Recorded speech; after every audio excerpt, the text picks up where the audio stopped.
এটা এক ধরনের ধর্মযুদ্ধ। বেসিক্যালি এইটা খ্রিস্টিয়ানিটি ভার্সেস মুসলিম। এটা হচ্ছে, you can annihilate, you can kill by your air attack few leaders, but a country like Iran, এইটাকে এত সহজে রেজিম চেঞ্জ অথবা এত সহজে তাদেরকে কাবু করা, ইটস নট দ্যাট ইজি। ট্রাম্পের যে তার ইডিওসিনক্রেসি, যে স্পেশাল ক্যারেক্টারিস্টিক্স অফ ট্রাম্প, সেটা একটু বলা দরকার। ট্রাম্পের ফার্স্ট ফেজে আমেরিকান যারা গবেষক তারা বের করছে সে 5,500 বার মিথ্যা কথা বলেছে। এবং এবার যখন সে ক্ষমতা আসে, এসে যে প্রথম যে বক্তব্যটা সেই বক্তব্যে সে 11 বার মিথ্যা কথা বলেছে। এবং ট্রাম্প ইতিমধ্যে দুইটি ডেঞ্জারাস ডেঞ্জারাস উদাহরণ সৃষ্টি করছে, violating all international law, norms and the precedence. একটা দেশের সরকার প্রধানকে সে অপহরণ করে নিয়ে আসছে, একটা দেশের। এটা direct violation of international law, এটা করতে পারে না। It's a great strike against the concept of sovereignty. Sovereignty is a concept. And second time সে একই ঘটনা ঘটালো যে একটা দেশের টপ লেভেলের 40 লিডার্স হি হ্যাজ কিল্ড। এখন আমি ওই যে সেক্রেটারি অফ ডিফেন্স তার বক্তব্যটা শুনতেছিলাম, আমেরিকান। তো সেখানে সে বলেছিল যে America cannot allow a Muslim radical country to have nuclear power. এইটা হলো crux. This is the reason যে ইরানকে কোনোভাবে নিউক্লিয়ার পাওয়ার অর্জন করতে দিবে না। এবং ট্রাম্প যে মিথ্যের উপরে সবসময় নির্ভর করে, সেটা হলো এই 3-4 মাস আগে সে বলেছে যে ইরানের কোনো নিউক্লিয়ার পাওয়ার নাই, এটাকে এনিহিলেট করা হয়েছে, এটাকে মিউটেট করা হয়েছে। এখন আবার সেই নিউক্লিয়ার পাওয়ারের অজুহাতে সে আবার সেখানে এখন এই যুদ্ধ শুরু করেছে। তো সেইখানে আরো কিছু আলোচনা শুনছিলাম, অন্য অন্য আলোচকরা যেটা বলতেছিল যে Trump has become a stooge in the hand of Netanyahu. Netanyahu আর একটা বুচার, যার বিরুদ্ধে ইন্টারন্যাশনাল ওয়ারেন্ট অর্ডার রয়েছে ইন্টারন্যাশনাল ওয়ার ক্রাইমস ট্রাইব্যুনালের। এবং এইখানে থার্ড যে ডেঞ্জারাস উদাহরণটা সৃষ্টি করেছে ট্রাম্প এবং আমেরিকা, যে একটি খুনের আসামি, একটা ওয়ারেন্টভুক্ত আসামিকে তার বুদ্ধিতে এই ধরনের বারংবার সে মুসলমানদের উপরে এইভাবে আক্রমণ চালাই যাচ্ছে। অন্যভাবে এটা ব্যাখ্যা করা যায় যে এটা এক ধরনের ধর্মযুদ্ধ। বেসিক্যালি এইটা খ্রিস্টিয়ানিটি ভার্সেস মুসলিম, এটা হচ্ছে।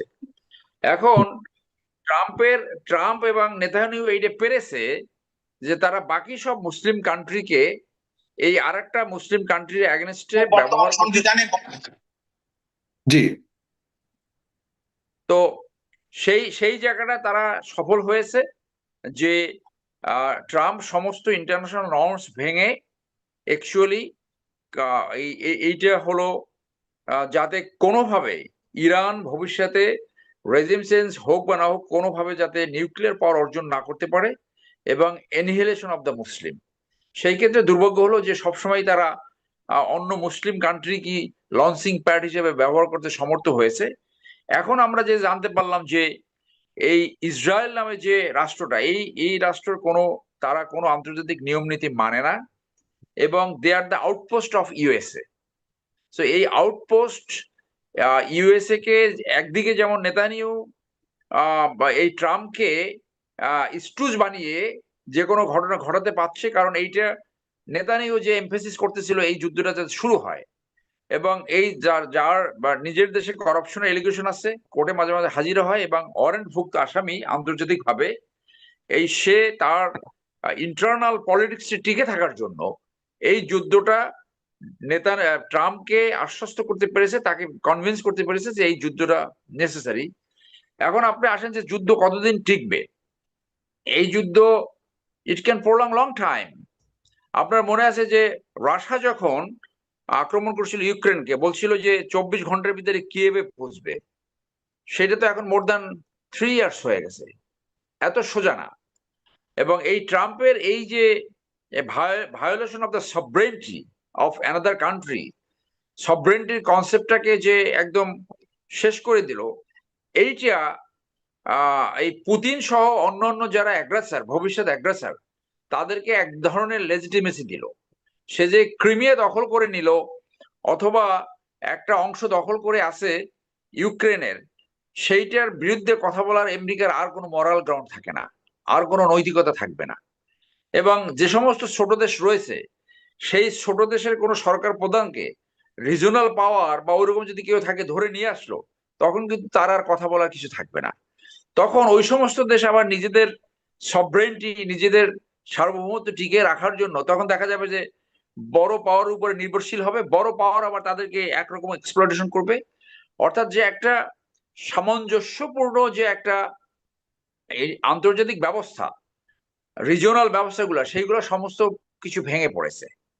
অর্থাৎ এখন যদি ভবিষ্যতে কখনো হয় যে বাংলাদেশে কোনো অপছন্দ একটা সরকার আসলো, তাকে যা খুশি তাই ইন্ডিয়া করলো, তখন এইটা এক ধরনের রাইট পেয়ে যায় যে আমেরিকা যদি করতে পারে আমরা কেন করতে পারবো না।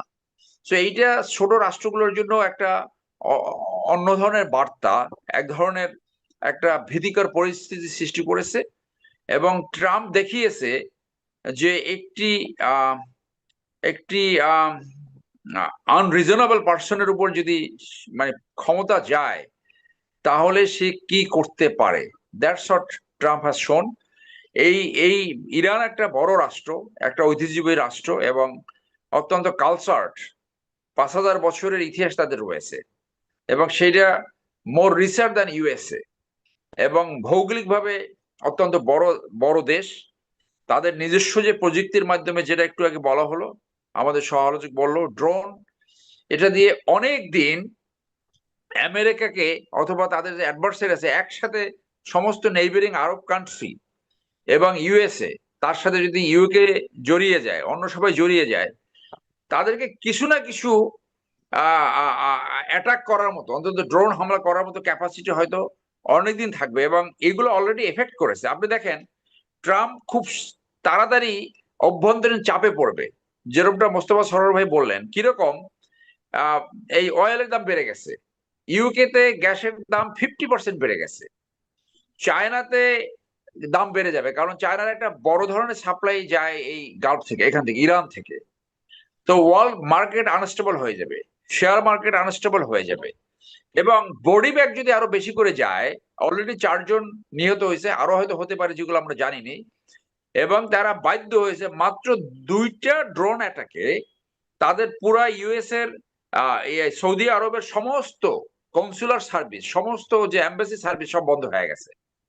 এবং বলেছে যে আরব কান্ট্রিতে যে সমস্ত ইউএস সিটিজেন রয়েছে, তাদেরকে বলা হয়েছে তোমরা যে যেভাবে পারো পালাও। So it's not that easy. আপনি you can annihilate, you can kill by your air attack few leaders, but a country like Iran, এইটাকে এত সহজে রেজিম চেঞ্জ অথবা এত সহজে তাদেরকে কাবু করা, it's not that easy. So eventually আমার মনে হয় যে 2-1 দিন পরেই তারা পথ খুঁজবে, এই ট্রাম্পই পথ খুঁজবে যে কিভাবে এখান থেকে মানে মানিজ্জাত বাঁচিয়ে, তার ভাষায় সেফ এক্সিট হওয়া যায়।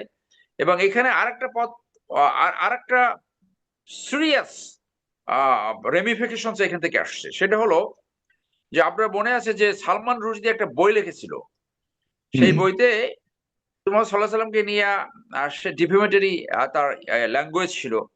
সেইখানে খোমেনি তার বিরুদ্ধে একটা ডেথ সেন্টেন্স ইস্যু করেছিল, এবং সেই ডেথ সেন্টেন্সে সালমান রুশদি 20 বছর আন্ডারগ্রাউন্ডে পালাই থাকতে হয়েছে, তার জীবন আর স্বাভাবিক থাকে নাই। এবং সেইখানে সে একবার জনসম্মুখে আসে, তার চোখ ব্লান্ড করে দিচ্ছে। সো এখানে যারা খোমেনি এরকম একটা সারমন আমি দেখলাম যে যারা খোমেনিকে হত্যা করেছে তারাও তাদের ঘরের ভিতরে কিল্ড হবে। সো আপনি দেখেন তাহলে কি রেমিফিকেশন হতে পারে।